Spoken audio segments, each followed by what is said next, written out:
Hi guys, so welcome back to my channel. My name is Natasha and this is my channel about life in Russia. In today's video we're in the city called Vladivostok, the heart of the Russian Far East. A nice coincidence, today is a day of Russian Navy, an important holiday for this city. There's a big parade and a lot of people here. Let's go, let's explore the city.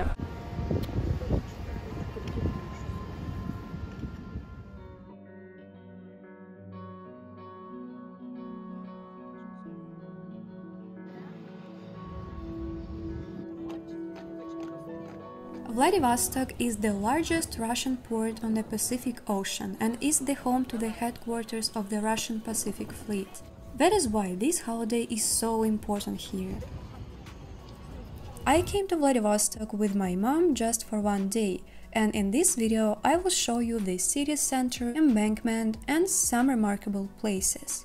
Now we are passing under Zolotoy Bridge, one of the main attractions of the city. Let's see the bridge from above.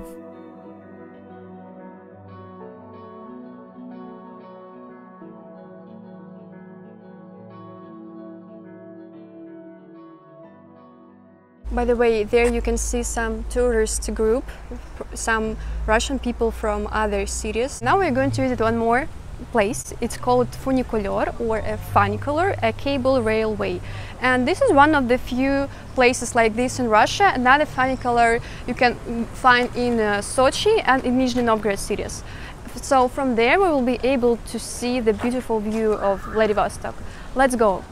Look at these pictures.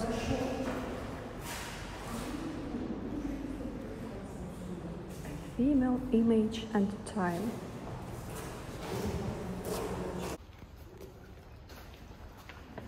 Здравствуйте. Здравствуйте, проходите.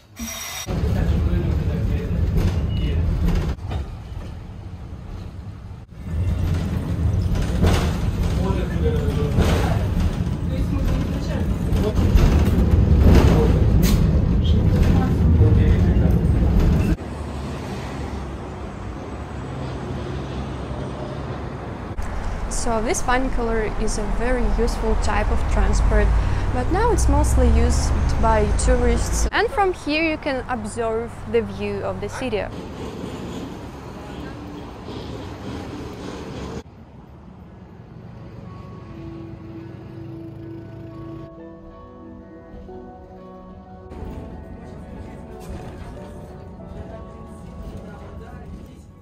Vladivostok is a hilly city and is therefore often compared to San Francisco.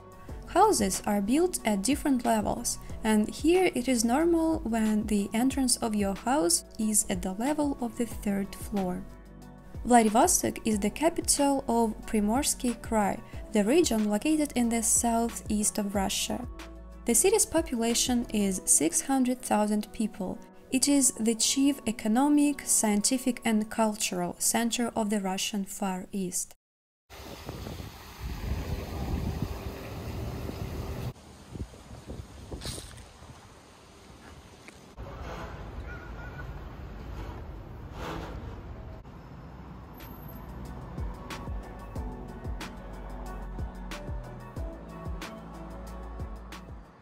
And this is the house of a person who is very important to Vladivostok. Eleanor Lord Prey moved from the United States to the Far East with her husband and lived there from 1894 to 1930. Eleanor expressed her love for Vladivostok in numerous letters and photographs that now have great historical significance. Living in this city, she witnessed several wars, revolutions, and the intervention of the Western powers and Japan during the Russian Civil War.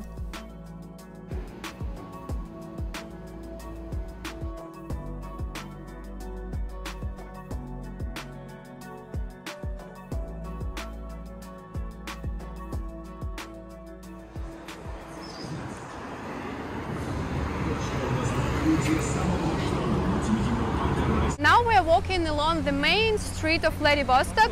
It's called Svetlanskaya Street, and on this street you can see many historical buildings belonging to the end of the 18th century. And now let's go to the Chinese Quarter. And to cross that street we have to go on the underground crosswalk. For some reason here electricity doesn't work today. And by the way, here you can see some like coffee shop, purses store, even clothes shop. Here's even our traditional pattern, gzhel. It's so unusual to see it here, just like on the underground crosswalk. Cigarette? Нет. No cigarettes. Okay.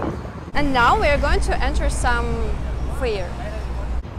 It says summer stories made in Primorye. In fact, there were very few buyers at the fair. In my experience, it's not that common to support local artists in Russia. People are not ready to pay decent money for handmade artworks.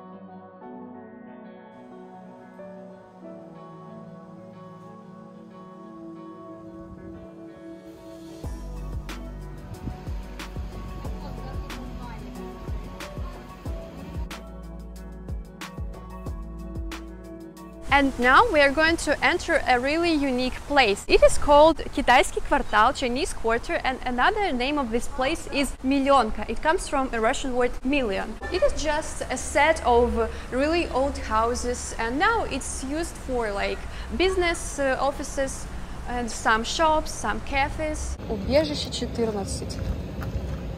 It's like some comics store.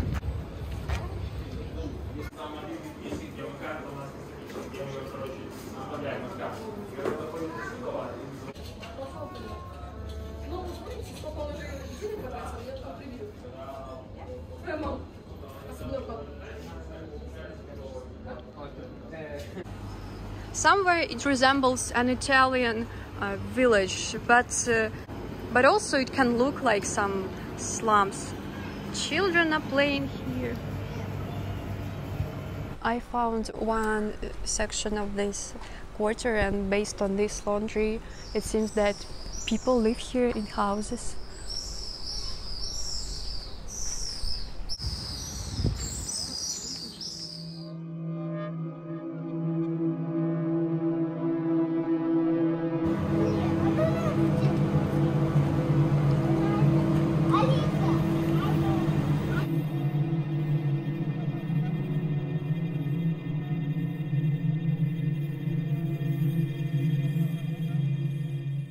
It was a lively place in the beginning of the 20th century. Chinese eateries, gambling houses, opium dens and brothels flourished here. The profit went into the pocket of the Chinese diaspora, and the laws of the Russian Empire practically didn't work on this territory. In 1936, the Chinatown was liquidated by NKVD, and in the following years the population of the quarter was deported to China.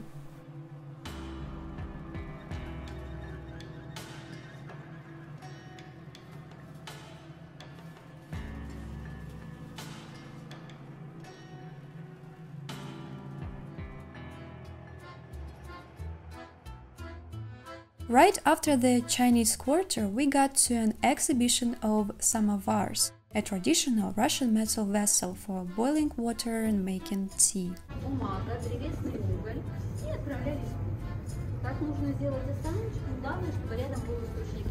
It was so strange to see something traditionally Russian and to realize that we are in Asia at a distance of 8,000 kilometers from Moscow.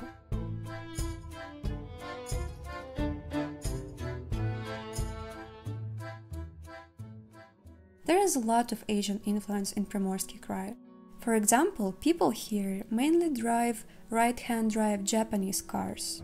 These are the cars that have just arrived by ferry from Japan. After being used there for 2-3 years, they are cheaply sold to Russia. Rastamoshka, or the customs clearance, is quite expensive for the whole car. That is why the sellers make raspil. They just saw the car for different parts, so that it's cheaper to clear the customs. In Russia, these spare parts will be again reassembled into a car, which will take on a new life here. And now let's go to the embankment of the Sea of Japan.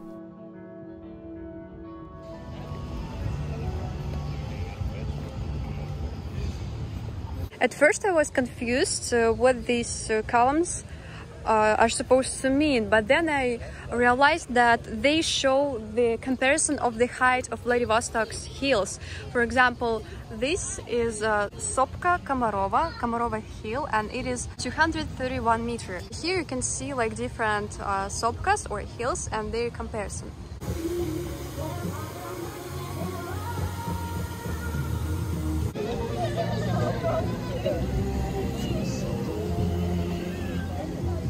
I didn't know that people swim here just in the center of Vladivostok because I thought that water here is dirty, but as you can see, local people don't care about it, or maybe it's actually not dirty, and yeah, they enjoy the summer, the water.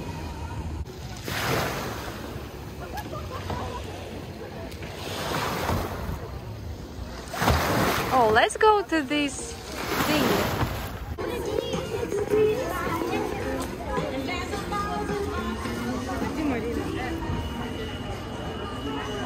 Oh my gosh, look at this construction. Oh, it's not the Benetton. Oh wow.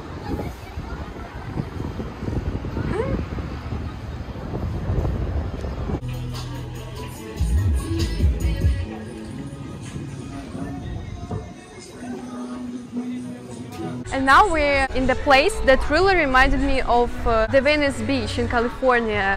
Just the whole atmosphere really reminded me of that city. You even can see some foreign cuisine here, like Mexican burritos.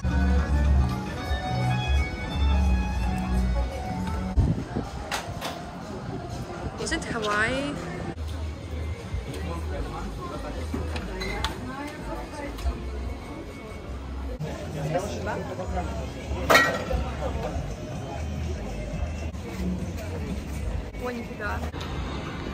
Beer pong.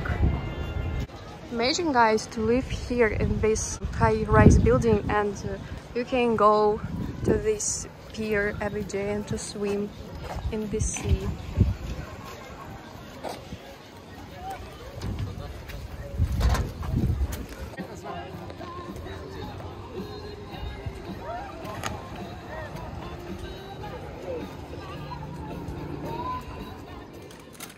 The population of the Far East is shrinking, and Vladivostok also has problems not so different from other Russian cities: traffic jams, ugly high-rise buildings, and poverty. Nevertheless, this city is so far the most promising part of the Far East, since Moscow government actually invests money here.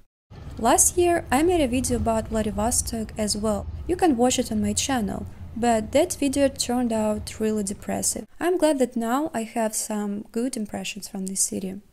When I was looking for different landmarks of Vladivostok, one that I saw in the app was this kolonka for water. So you can come here just in the center of the city and drink some water. Let's see if it works.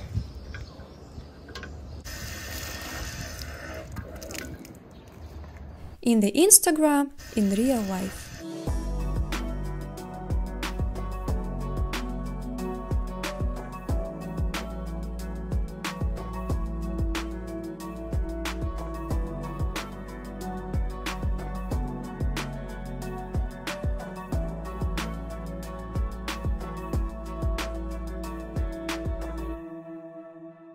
So guys, this is the end of my today's vlog in Vladivostok. You know, I'm from Spassk, I live in Khabarovsk, so I still see Vladivostok as a big city because I come here really rarely. That's why today I was exploring it rather from a tourist perspective. And I have to say that in comparison with Khabarovsk, Vladivostok is livelier, and maybe it seemed to me because it's something unusual, but I really enjoyed the center of the city with the Chinese quarter, with a lot of nice small cafes and souvenir stores, and as you all could see, the embankment is really lively. So I really enjoyed this day and I hope you liked it too. Big thanks to my patrons and people who support me and my videos.